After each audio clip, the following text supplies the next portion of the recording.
Welcome back to our series about DAZ Studio and how it all works. DAZ Studio 101. I am, of course, your gracious host, Javis Lewis. Thank you so much for joining me. In the previous videos, we've been discussing how to handle DAZ Studio in principle, but we haven't talked about a very important core concept in DAZ Studio, and that is, of course, content. And that's what this episode is all about. Content is kind of at the heart of DAZ Studio. So content is what lets us build our scenes, and it's kind of comparable in my kind of frayed mind. I like to compare content to Lego blocks. They're kind of the building blocks that make up our scenes. So content is anything from a chair to a primitive to a character to clothing to poses to accessories to material presets to shaders to lighting to camera presets. All that is kind of classed as content, and we can make use of that and put it together in a way that suits us, and then hit render, and then out comes a pretty picture in an ideal world. In reality, of course, it's not quite that simple, and starting at where and how content actually comes in to DAZ Studio, that's what this episode is all about. So one of the questions I've been getting for over the last few years is, can you tell us what the difference is between the Smart Content tab and the Content Library tab? And that's one thing that we'll cover here. And let's just delve right in, and let's start there. So this is DAZ Studio, and I'm on the Smart Content tab, and I've also got a Content Library tab up here. You can put them on different things, on different sides, depending on how you like to work with it. And to be really honest with you, I like working with both of them. I pick the one that gets the job done. They both work very differently. The main difference is that Smart Content looks at the same physical files on the hard drive, but it also has a database service running on your computer that kind of ties things together. So I don't know if you're familiar with database as such. It's just a program that can link one thing to another. So if you're familiar with an Excel spreadsheet, for example, you've got rows and you've got columns, but you may also have data in another spreadsheet, in another worksheet. And sometimes we want to reference some cell from another worksheet in the worksheet we're currently working with. And that's what databases are really good at, that they can build links from one thing to another. So in a concrete example for DAZ Studio, we can build links, or DAZ Studio can keep track of links of, we have a Genesis 3 generation figure, and we have Genesis 3 generation content. So this whatever suit or dress is made for this figure, and DAZ Studio can keep track of that and say, well, this fits with that, so that does not fit with that, so I'm gonna not show you what doesn't fit with that figure, for example. And that's how Smart Content works, and that's how they're trying to make it easier for us to use, so that we don't get overwhelmed by a lot of content that we have. Because that's one of the difficulties of working with content that you've amassed over the years. If you've got like 10 gigabytes of content installed on your hard drive, it's really difficult to find what you're looking for. So that's one thing that Smart Content has that the Content Library doesn't have. So the Content Library is more or less a file browser. It looks at the physical files on your hard drive, and it lets you look at them and displays them as little thumbnails. Whereas Smart Content does that in addition to other things. Like, for example, Smart Content can also check if there's an update for that product available, and checks with the DAZ server and says, hey, that's an update, would you like me to install it? We can do that right away. It can also keep track of metadata, and that's something that the regular Content Library can't do. There's another difference there. One thing to be aware of, Smart Content is only currently available for content purchased from DAZ directly, from DAZ3D.com directly. Other content that you buy from sites like Renderosity or HiveWire or many of the other content marketplaces that you can get, even if you exchange files among one another from other users around the World Wide Web, then you won't be able to make them show up in Smart Content. There are solutions of how to do that, but that's not something that we're going to cover, and it's not something I've figured out yet. But there are tutorials on the internet how you can make regular content show up in the Smart Content tab. So that's one thing to bear in mind there. Let's take a look at the Smart Content tab and see what it has to offer.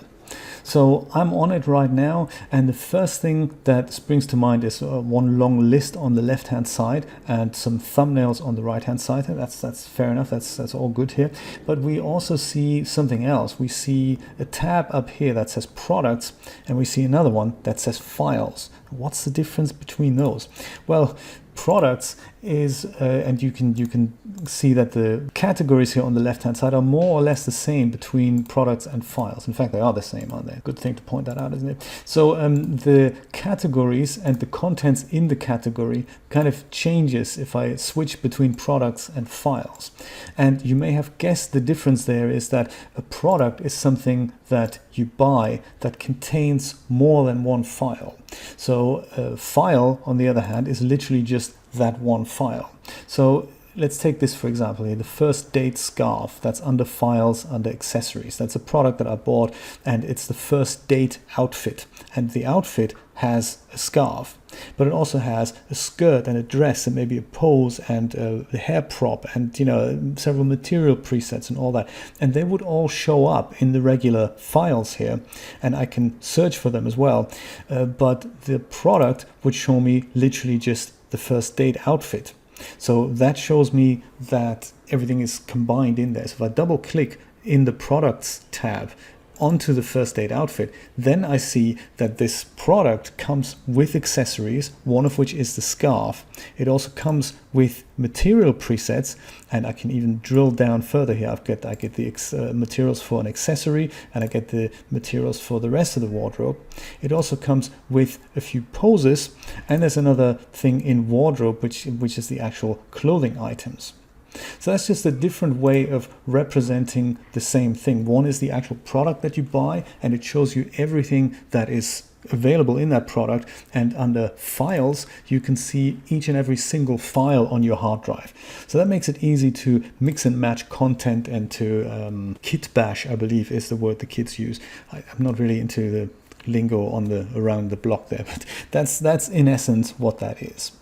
One other very important tick box I'd like to draw your attention to is this one down here, filter by context. Currently it's unticked, but I can tick it, and it looks like there's not much of a difference right now because it kind of depends what is currently selected in the scene. So let me demonstrate this with a character perhaps. That's where that's really coming in there. Let me switch my viewport over to smooth shaded and bring in a figure. Perhaps just a regular Genesis 3 male figure here. DAZ Studio thinks about it while it loads that, and here we go. That's the Genesis 3 male figure. Now if I go down to wardrobe and the wardrobe category, I can see pretty much every wardrobe item that I currently have on my hard drive, and there's a lot of them here. One of them, for example, is a bikini. Now this is a dude, and he may not, unless he's a cross-dresser, he may not want to wear a bikini, but it still shows up. Furthermore, there are items of clothing that aren't actually made for this figure, but DAZ Studio will show all of them to me if this box is unticked. So filter by context is unticked. That just means it's an unfiltered view of anything that's on the hard drive. If I only want to see what is made for this figure, then I can tick that box and say filter by context, and then I'll see that most of my items will disappear, and I only see items that were specifically made for that figure. And that's kind of a nice way to whittle down content that goes together with other content. It works the same way if I were to put these shoes on, for example, casual heat shoes. Let's put them on. So those are the shoes. They are currently parented to the Genesis figure here. If I open that up, I can see these shoes. If I select the shoes, then with this thing ticked, I see that most of the categories in the left-hand side here will go away because most of my other content isn't going to be compatible with these shoes. Only a few select things are compatible with these very shoes. For example, materials such as the leather material here for iRay and for 3D Light. And that's really all there is. There's also utilities. That is not quite sure what that is. I don't even know if that belongs to this product or if that just shows up as as a generic thing here. But my point is that a bikini won't fit on top of the shoes, for example. Only a particular material preset will fit on top of those shoes. And if I were to try and apply something that doesn't fit on that, then I may end up with strange and weird results. So that's what this is all about. Whereas if I just click on materials here and only these two things come up, if I untick that box, filter by context, then I will see every single material preset that is currently installed on my hard drive, which there are just a lot of, and most of them, like, you know, hair color isn't going to fit on my shoes. So there we go. That's what that's all about. Sometimes it's a blessing, sometimes it's a curse, because with this technology known as auto fit, we can of course fit, say, Genesis 2 content on a Genesis 3 figure, but with that box ticked, our Genesis 2 content isn't going to show up if I select the Genesis 3 figure. That's one of those things just to be aware of. I'm sure you've experimented with this yourself. If I select the Genesis 3 male and I click on wardrobe with all of this unselected, I can very much try and fit the bikini onto the man. That is possible. All I need to do is tell DAZ Studio what this was for. So I would imagine maybe it's made for the Genesis 3 female, and then if I hit accept, DAZ Studio will try and do a job and fit the bikini to the man. So it is possible to do that, but by default, I guess DAZ Studio is saying, hey, I'd rather you don't do that, because otherwise that content may not look fantastic. So that's how that works. Let's get rid of the bikini and get rid of the shoes and look at some other examples here. Bringing in content is as simple as selecting it and double clicking it. And usually when you do that, it'll always appear in the center of the scene. So if I grab a prop, for example, any of the props, you can open this up to show even further categories here. If I wanted to take these books here, for example, City Loft Living books, and I double click them, then they appear right in the center of the scene, just like where my Genesis 3 male figure appears as well. So then what happens is I have several things and I can select either of them, either in the scene tab here or just by clicking on them. Even if a figure has more than one item, you can right click on them and then select what type of content you're selecting. So let me select my man here and then just move him over so that they're not all on top of each other. But this is what DAZ Studio does by default. So if I load another prop of different books in, they load at the same place in the center of the scene. So now I can go and pick them up and move them somewhere else. And that's how I can place items in my scene. We've looked at how to navigate these items and how to move them around, and this is how you do it. You can also take an item and literally just drag it into the scene. So let's say this bookshelf, for example, I can also left click and drag and then put it somewhere else. And that also just ends up in the middle of the scene. Other programs do it slightly differently. DAZ Studio is always going to put it where the item was saved, which is usually the center of the scene. There we go.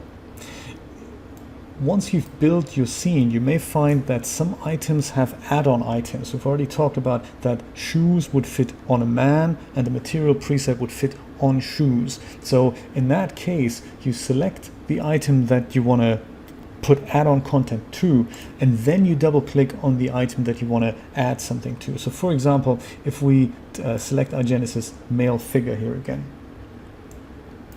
and we go to wardrobe, and we make sure we filter this by context, and we see maybe this has a different material preset available. And then we double click this shirt, then the shirt is being fitted onto the man here. So if we now select the shirt, which is parented to our man here, t-shirt, then I can see under materials that there's actually 3 different types of material that I can fit to the shirt. There's either the yellow one, the white one, or there's the gray one, or the black one, or the dark gray one. So those are material presets that will fit on top of the shirt, or more specifically, they define how the surfaces of the shirt will look like.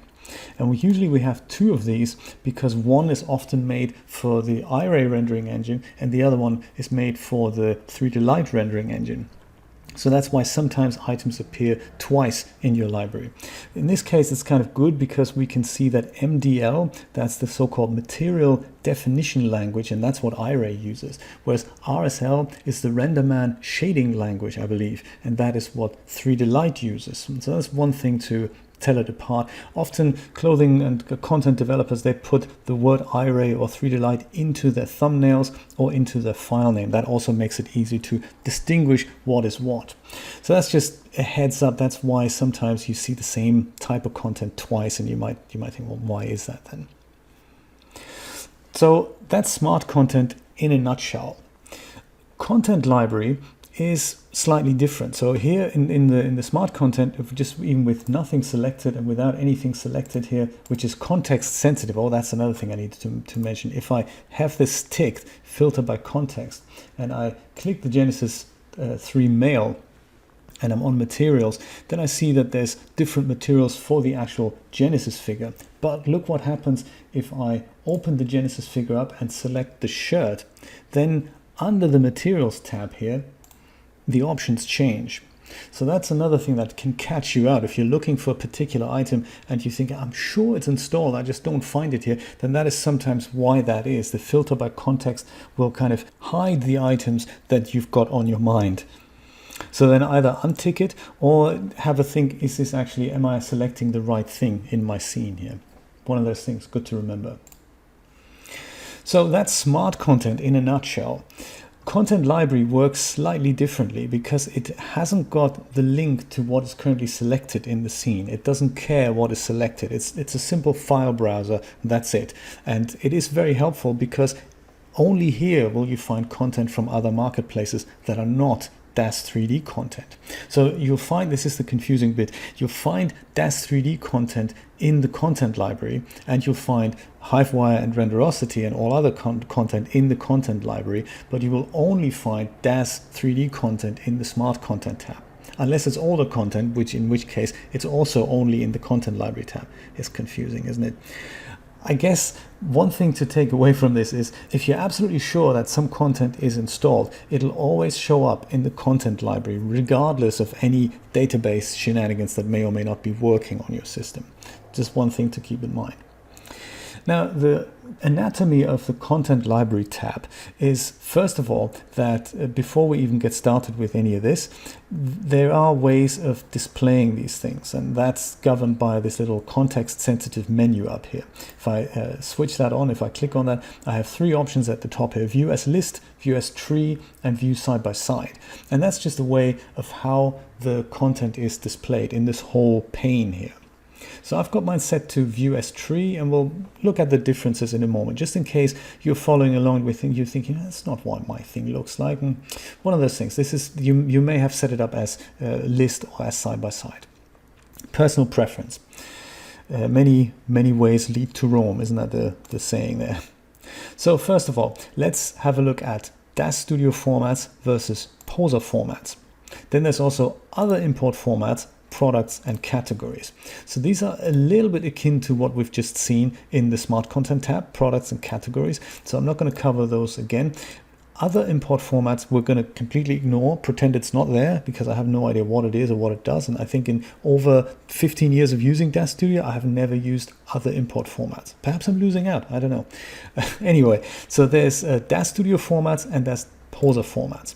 And the difference here is that Poser has historically always displayed items on your hard drive in a particular fashion. So there's always the figures tab in the Poser library, and then there's the materials tab, and then there's the post tab, and so forth. And DAZ Studio was built with the intention of making Poser content usable in a different software, and that's where this comes from, and this is still there today. Even though many of us don't use it anymore, because over the years Poser content is now largely incompatible with DAZ Studio content. That wasn't always the case, so this is kind of a big history lesson there. Up until, I believe, Poser 9, up until Poser 9, the content was completely compatible. So with the introduction of the Genesis figure at DAZ 3D, that's when things started to deviate a little bit. Until today, they're more or less completely fragmented, which is why older content for Victoria 4 and the Generation 4 figures is still very popular, because it works in Poser, it works well with Poser. So I'm going to make another video about the history of all these characters, so that's going to come up. I'm not sure if it's part of this series or if it's going to be a part of an advanced topic or a different series altogether. It's something I'm thinking about, because there's a lot to be said about that. So right now we have poser formats. In it we have DAZ Connect, please ignore that. We have my DAZ 3D library, and I've got two more folders here. Each of these, if you're familiar with Poser, represents a runtime library as such. So my DAZ 3D library is kind of the default thing in which all content is installed. And if I open that up, then I get a representation much like it once was in Poser: figures, hair, materials, pose. And then I can drill down further. So I can open up figures, and then there's a hive wire, and there's my sandals here, and the same thing is in hair, and so forth. But that's Poser specific content, so I don't have much Poser content installed. I just wanted to show you that this is all in the Poser formats. So right now that's not really something I want to look at because I'm using DAZ Studio and I've got DAZ Studio content installed. So let's have a look at DAZ Studio formats, where again we've got DAZ Connect, please ignore, doesn't exist, and many other subdirectories, one of which will be something like my DAZ 3D library, or your DAZ 3D library rather. I've got some other directories that I'm asking DAZ Studio to look at. For example, a folder from Renderosity. This is where I put my Renderosity content, and you know, this is kind of a test machine, so it's not got the full content library of mine installed there. So if we look at the DAZ 3D library, I have a huge long list of subfolders. And if I'm trying to find content in there, it can sometimes be a little bit difficult because technically DAZ Studio can look at any folder for any content. It's not like with Poser, it's not restricted that figures have to be in a figures folder. DAZ Studio can look at them anywhere, even outside that structure. But traditionally, usually if you're looking for something like the Genesis 3 figure, then you would look in people. And that's where you've got many of the generations here, Victoria 4, Genesis 8 male, female, and so forth, and whatever you've got installed on your system. Say if we stick with our Genesis 3 male man here, then you would click on Genesis 3 male, and here he is. This is exactly the same icon that we had earlier from the smart content. This would load Genesis 3 male just like that. Let's try it out. In fact, if we just move, if we just select my man and we move him over here so that I can double click this and then load another one, I get this this dialog that says, would you like to load a new figure, or would you like to apply this to the currently selected figure? Because DAZ Studio is clever enough to say, maybe this is a character morph and you'd like to apply it to something that you've currently got selected. I'm going to load a new figure, and then that will load a second Genesis 3 male into my scene here. There he is. Now we've got two of them. But that's just the Genesis 3 basic male. If I open this up, then I can see for the Genesis 3 male, I've got clothing options, I've got hair options, materials, and poses. So sometimes I click on something like here, materials, and I get some icons here in the bottom, and I can just double click one of those and that'll be applied to whatever is selected here. Or I have to drill down further. So under clothing, if I click on clothing, nothing appears to happen. But if I open that up, I can see another folder, which is basic wear. And then I can open that, and then I can see the materials for that. And in that, we have 3D Light and iRay material. So you see where this is going. This is kind of a very organized, more or less the folder structure. And this is how you can also find content. And most importantly, and this is why I'm talking about the content library, content that is not bought from DAZ 3D directly, that will only ever show up here. Have a look either at the documentation of a product that you buy, say from Renderosity, or in a README file that you get from a vendor. It usually tells you in there where to find the content. So usually it follows that if you're buying, say, a dress for the Genesis 8, then you would head over here into your DAZ Studio library, wherever you've got it installed, and then you would go and disclose the Genesis 8 female, under which you would find clothing, under which you would usually find something like a vendor, like in my case a Little Flame, that's a Renderosity vendor, and underneath that you find the item of clothing that you may want to use, and then that's where it's showing up. And this is how you find content from other marketplaces. You can also choose to install content depending on the figure or depending on the vendor or depending on the marketplace, like I tend to do that, I've got a second runtime library, a second directory that I'm asking DAZ Studio to look at, for example, renderosity. So this is now the same hierarchy that I've just had here in my DAZ 3D library, but in a different folder on a different hard drive. So you can do that as well. And here I also have people, and here I also have Genesis 2, 3, and 8, depending on what type of content I've got installed there. If I open that up, I can see characters. If I disclose that, I'm seeing Rhiannon, which is a vendor also from Renderosity. And if I disclose that, then I can see 2 of her characters, and that's how I can bring those characters in, and they won't show up in the Smart Content tab.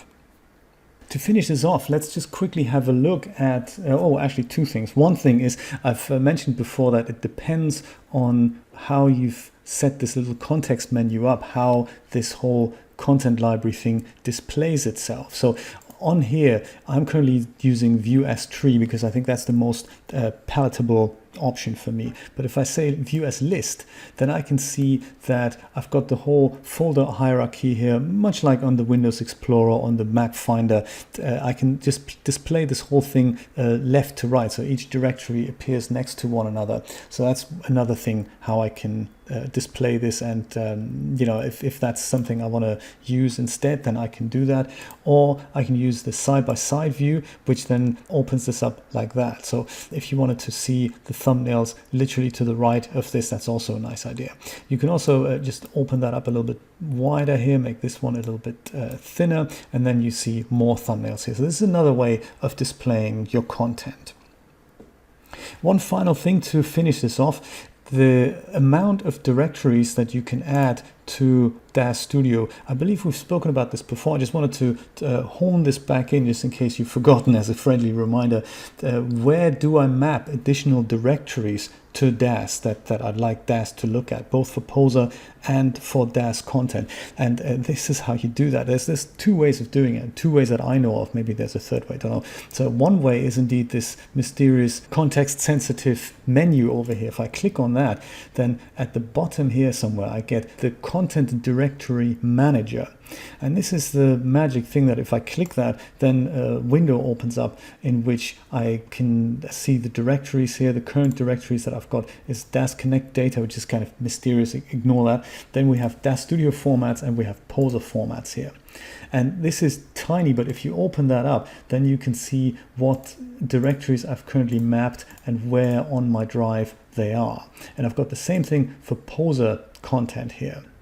And if I wanted to add another directory to any of these, then I would select the DAZ Studio formats, hit add directory, and then I could browse to another drive and then tell DAZ Studio to also look into that directory. And then that content will also both show up in the Smart Content as well as the regular content library. And the same is true for Poser formats. You can also remove directories here or just move them up or down, however you'd like that to be shown in the Content Directory tab. And that's really it for this episode. I think this is as much as I can tell you about the differences between Smart Content and the content library and how to bring content in.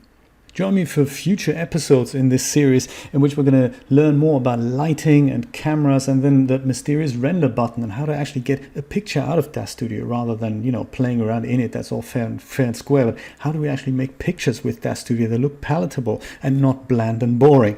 That's one thing that's going to come up. In a nutshell, you can also join me for a weekly live stream that I'm starting as of 2019 every Friday at 10 a.m. Eastern Standard Time. I believe that is 3 p.m. in the UK, 4 p.m. in Germany, if that's correct. I always forget these times. But yes, that is when I'm doing a live demonstration of how to build a scene, anything to do with DAZ Studio. There's a couple on my channel already, and there's more to come where that came from. I will see you next time. Take care. Bye-bye.